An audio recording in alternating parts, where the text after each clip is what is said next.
Long ago, in a dusty little town surrounded by dry hills and echoing winds, stood a small music workshop. Inside it lived a young drum maker named Niran, a man whose hands were skilled but whose heart was often lazy. His shop smelled of cedar and dust, filled with unfinished drums waiting to be tuned. Yet every day, Niran promised himself, "Tomorrow I'll finish them." Every morning, Niran would open his shop, sit on his stool, and stare at the half-finished drum before him. He'd tap it once, smile, and say, "Not today. The sun's too hot. I'll finish it when the air feels right." Days passed, then weeks. The village square grew louder with laughter, festivals and songs all played on drums made by others. But Niran's own drum sat silent, gathering dust, its surface soft and sagging from neglect. One afternoon, a messenger arrived from the capital city, announcing a grand festival of sound, a competition of the best instruments in the land.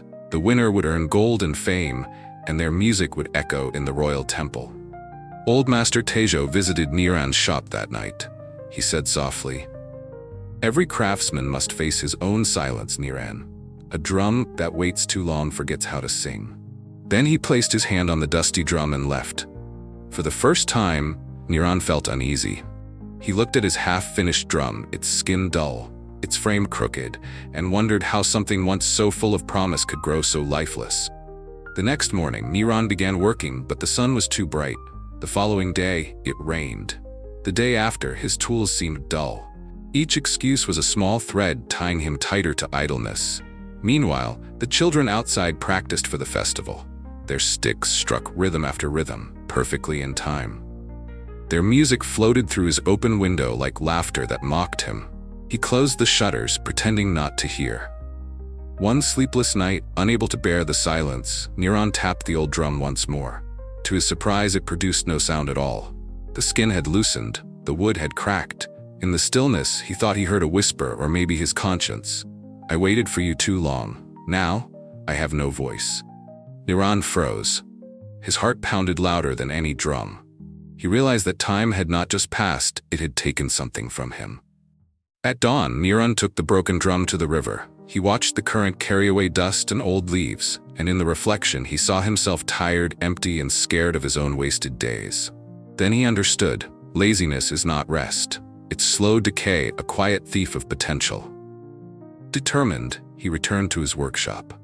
For 3 nights straight, he worked sanding, tightening, tuning, carving new patterns. His hands bled, his back ached, but with every strike of his mallet, he felt his pulse returning as if the drum's rhythm was becoming his own heartbeat again. Finally, he finished. The drum gleamed in the morning sun, alive, proud, ready. At the festival, the crowd gathered. When Niran stepped onto the stage, he bowed deeply before playing. The first beat echoed like thunder rolling through the hills. Then came the second, softer, deeper, truer. By the end of his performance, silence filled the square, the kind that comes after something sacred.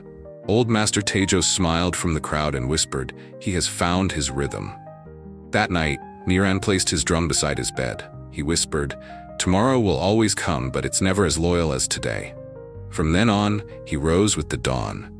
And in every beat of his drum, he could hear time itself, steady, patient, reminding him that rhythm is just time made visible. Laziness is not the absence of action, it's the slow loss of connection to time. Every delay creates a silent distance between who we are and who we could become. The only perfect moment to begin is now. A drum that waits too long forgets how to sing.